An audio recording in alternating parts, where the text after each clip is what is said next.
त्वमलक्ष्मजा परिभुजा नमस्ते अस्त्वाजुधागानातताय धृष्णवे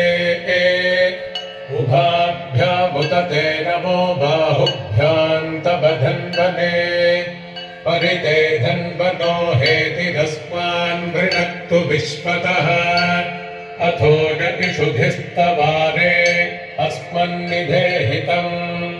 शम्भवे नमः नमस्ते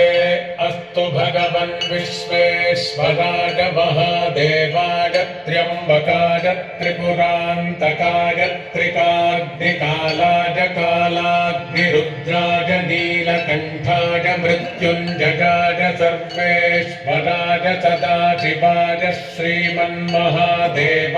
नमः